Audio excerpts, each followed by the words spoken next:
What's going on, everybody? It's your boy Jobbers and Goons, and today we're here to talk about the biggest lie in power scaling, right? Like, this is something that for many years I've dealt with in the comment section, even on my servers, just talking to countless people, and I've decided to go ahead and speak about it because, in my opinion, this is the worst meta probably in power scaling to this day.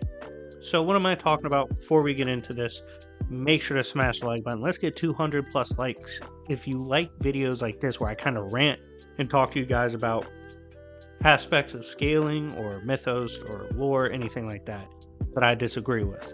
On top of that, subscribe if you haven't already. We are on the road to 30K. We're about to hit 25K, which is super dope. And thank you guys for who are already locked in. Anyways, guys, without further ado, let's begin. First step to this video is identifying the problem at hand. What is the lie I am referring to? This is simple. It's about the whole street tier meta. In my opinion, the way characters are so ignorantly labeled street tier, and it's kind of left at that, like they can't compete with superhumans or anyone with some decent feats. It's ridiculous. It paints a picture of people literally not reading the content itself. For example, first one that comes to mind, Captain America. People say he's, just peak human. Well, what's peak human in Marvel? Keep in mind, a variant of a human is an X-Men. A variant of a human is a mutant. A variant of an X-Men is a deviant. Why are deviants important? There's a guy named Thanos. You all might have heard of him. The point is, humans are sculpted after cosmic beings in Marvel in a literal sense. They have the potential of cosmic cubes and abstract beings. Humans were made in the image of God, essentially, in Marvel, and it gives them wild potential and allows them to perform insane feats. I actually have an hour-plus long movie on literally Marvel humans being absolutely broken. You guys can go check that out. I have several Marvel human videos, and Marvel humans in general are a great example about why the street tier meta is so lazy and downright wrong. First step or aspect to talk about after this is, what's my biggest issue with street tier? First that comes to mind is probably attack potency, or how hard they could hit and what it scales to. Now, for pretty much every other tier, and for pretty much every other character not considered conventional street tier, we go about these sophisticated methods of scaling where we will say, okay, this character A, fought someone who destroyed a planet. Therefore, being able to damage them and hit as hard as them, they should at least be planetary. That's some of the scaling people use. But when it comes to street tiers, or characters that are labeled street tiers, because again, like I said, I don't think it's a real meta, these characters have plenty of feats. The Captain Americas of the world for AP, they're supposed to be like wall level, destroy, maybe. They're street levels, quote unquote. However, they have dozens to hundreds of cases of them hurting characters that scale massively above street tier, and whatever that means. It could be city busters they take down. It could be country busters. It could be planetary and on, even extra dimensional in nature. I had recently put out a poll asking people, what's the number of feats needed for you to call something consistent? And many people voted for ranges between 3 to 5, 6 to 10 on the lighter side. There's 50 to, if not 100 and hundreds of examples of characters like Black Panther, Captain America, Deathstroke, Moon Knight, all these beings hurting characters massively beyond street tier. And it calls the question, why do we put these characters in such an unfair range and falsely judge them? And why do we apply different standards of measurement? For example, you might give Goku, okay, we need 5 to 10 feats of him fighting a planet buster up to call it, right? We could say he's that level. But when it comes to Cap, he can have 100 where he's fought planet busters, and people say it's an outlier. That's a bit ridiculous. It doesn't really make sense. And so the question for ourselves there is, Why are we so unfair to them in the attack potency argument when it comes to the sake of consistency? Next step is to talk about durability, because I think that gets a bit ridiculous too and taken out of context. For example, someone recently said when I put this post about Captain America versus an average Saiyan, which, spoilers, I plan on doing that video. I think it's a fun topic. If someone was like, didn't Cap get taken out by a bullet? Wasn't he assassinated? No, he didn't die, faked his death. Not a regular bullet. And it's an unfair argument. Let me give you an example. Off Guard, classic Doctor Strange got taken out by a bullet. Are you gonna put Doctor Strange as street tier? That'd be a little crazy. Goku's been taken off guard by a heart attack and a laser. Are we gonna put him at 55-year-old overweight American tier? Are we gonna put him at street tier for dying to a laser?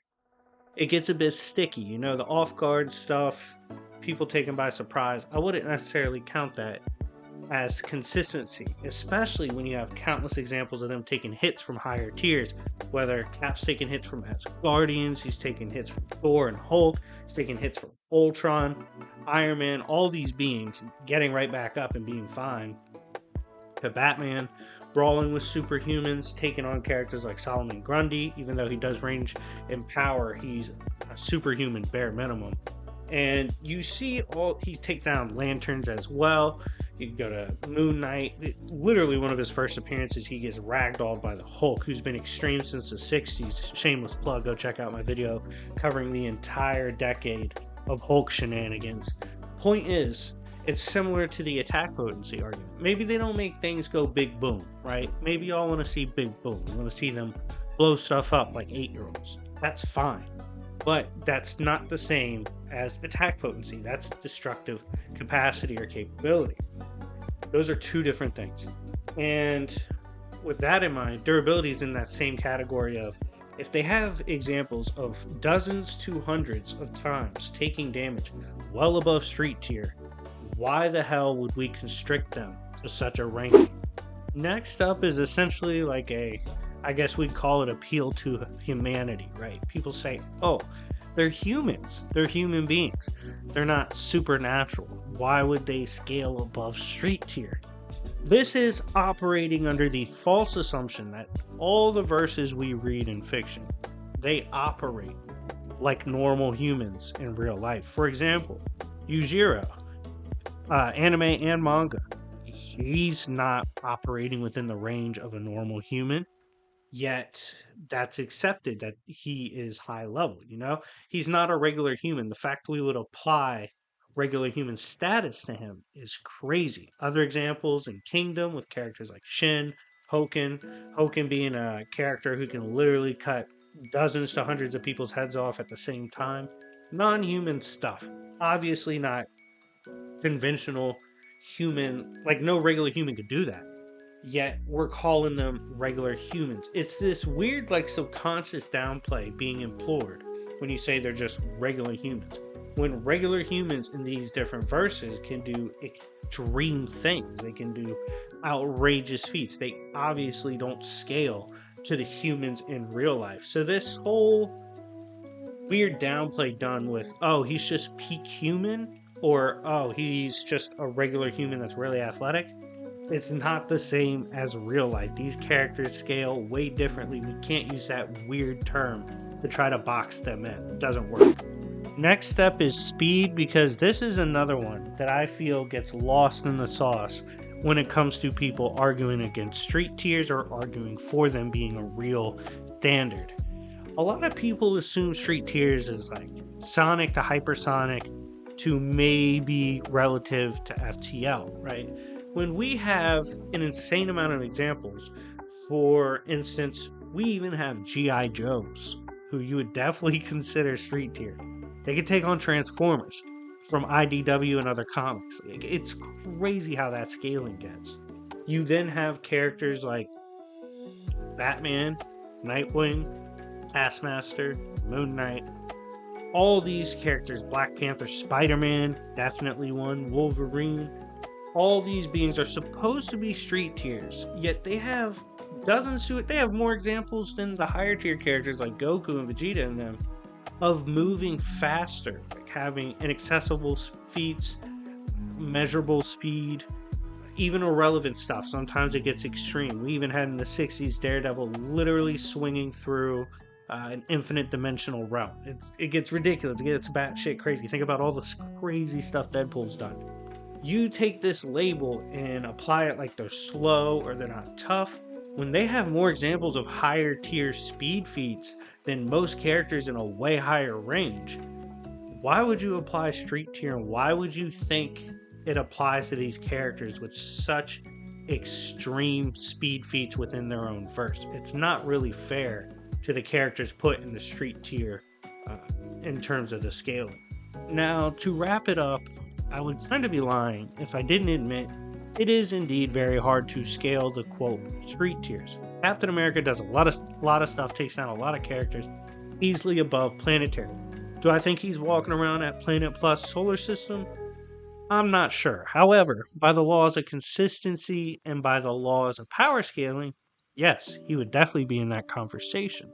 Same with him having extreme speed feats. It would more than be the consistency rather than the downplay of the other side or anti feats.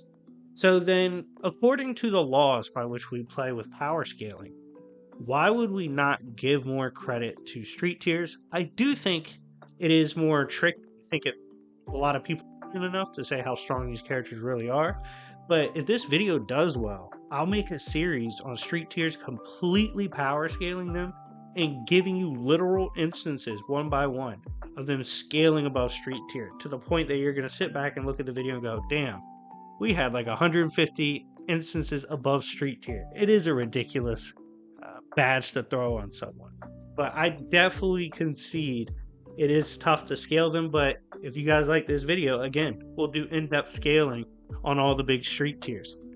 But anyways, guys, let me know what you think about the street tier meta. If you agree with it, disagree with it, think it's applied fairly, think it's misused, let me know your thoughts in the comment section down below. Make sure to like and subscribe, and keep a lookout for new content, especially with my Luke Skywalker project coming out on Darth Goons, my second channel, which will be a complete scaling by the era of Luke. Anyways, been your boy Jowers and Goons. I'll see y'all later. Peace.